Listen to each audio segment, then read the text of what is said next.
contents: granny sukkers, boilings, horehounds, barley sugar, butterscotch, pineapple chunks, eclairs, bullseyes, pear drops, humbugs, candy twists, aniseed balls, Edinburgh rock, peanut brittle, and Turkish delight were all available by the £1/4.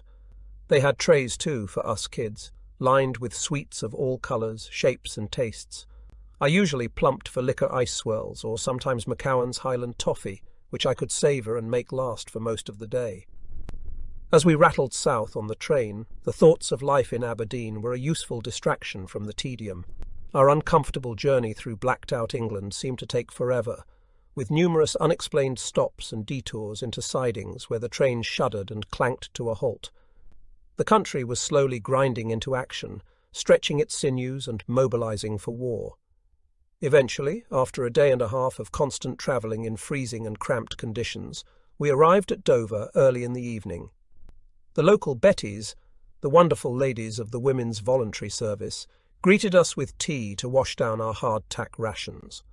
Soon after we were ushered on to an awaiting trawler, which had been commissioned to take us across the English Channel to Cherbourg, in the darkness of that very cold winter's night.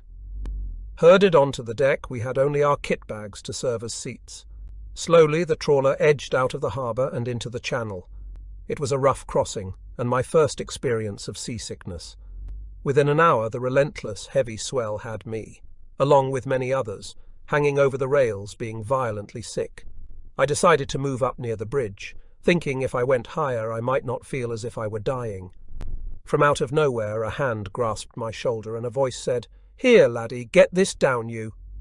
The trawler captain handed me half a mug of brandy, and I did my best to gulp down the burning liquid. It was the first time alcohol had passed my lips, and it tasted so awful that I could not imagine how anyone could actually enjoy the taste. The captain waited until I had finished, then told me to go and sit at the stern. Thanking him, I did so and felt a bit better. By November 1939 there was a great fear of German U-boats and aircraft patrolling the English Channel, so the captain prolonged our misery by zigzagging for hours to avoid contact with submarines. Dawn was breaking when we arrived at Cherbourg. I was grateful to set foot on foreign soil for the first time. Terra firma never felt so good. At a large hall we had tea and biscuits, and a few hours later were shepherded onto a train for the next part of the journey, to where we did not know. If the train down to Dover was uncomfortable, then the third-class coach of the French train was even worse. But at least we had seats this time, albeit hard wooden affairs. We seemed to travel for days, the train stopping even more often than we had coming down through England. Everything was so different in France, even the trains. They were more like box carriages. As we watched the endless French countryside roll past, the men became apprehensive and conversation faded away. Compared with Scotland's majestic mountains, green hills and lochs, this part of France seemed bare and featureless.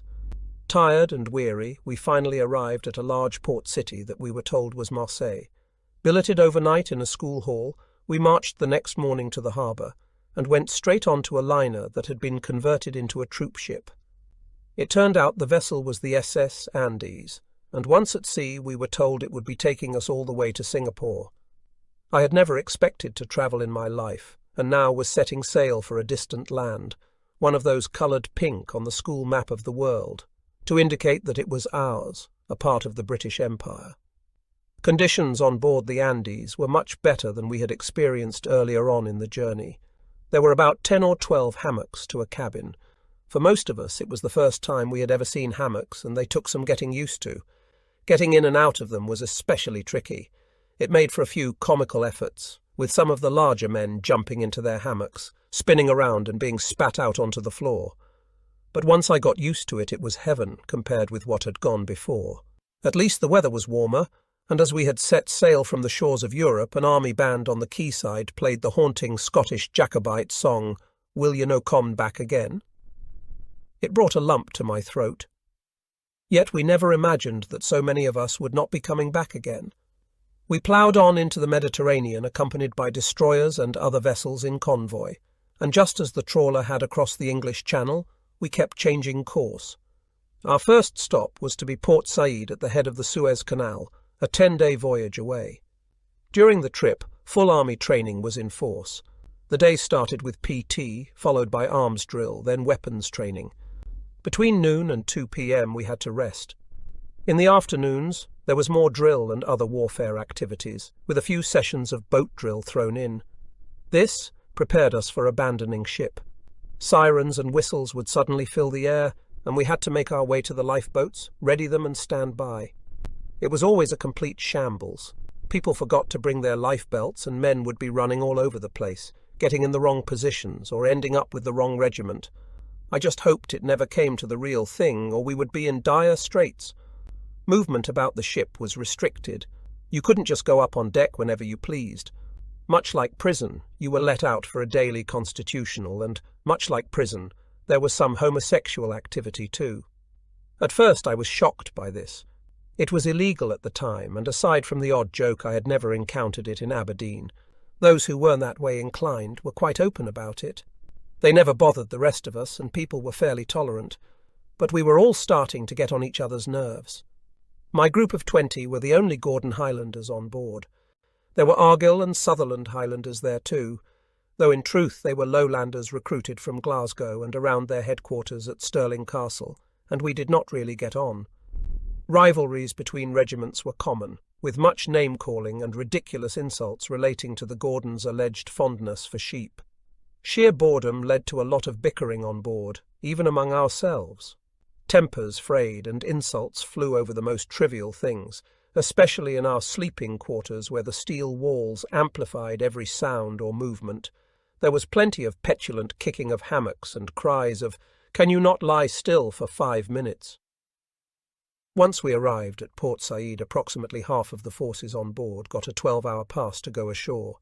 I was not lucky enough to get one, so I stayed on board sunbathing, and by now getting a good tan, looking more like a fit and fighting man every day, or so I told myself. The following day we sailed through the Suez Canal and into the Red Sea. Going through the canal was quite an experience. We had been taught about this amazing feat of engineering at school, but it seemed so narrow that you felt you could reach out and touch both sides. By now, though, the temperature had soared, and some of us longed for the snow-covered north of Scotland. Our next port of call was the British colony of Aden, now Yemen, a strategic port and prized British base in the Gulf of Aden. Shore leave was granted to those who'd had no passes at Port Said, and we went ashore in groups of a dozen or so.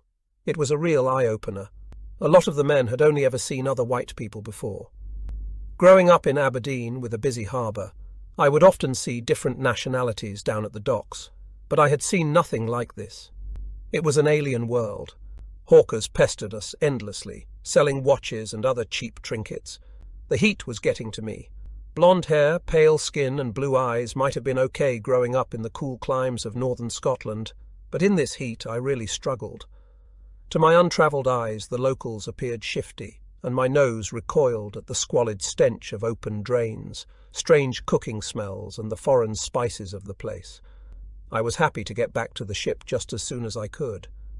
During our leisure time on board we played deck quoits and cards and read and wrote letters back home.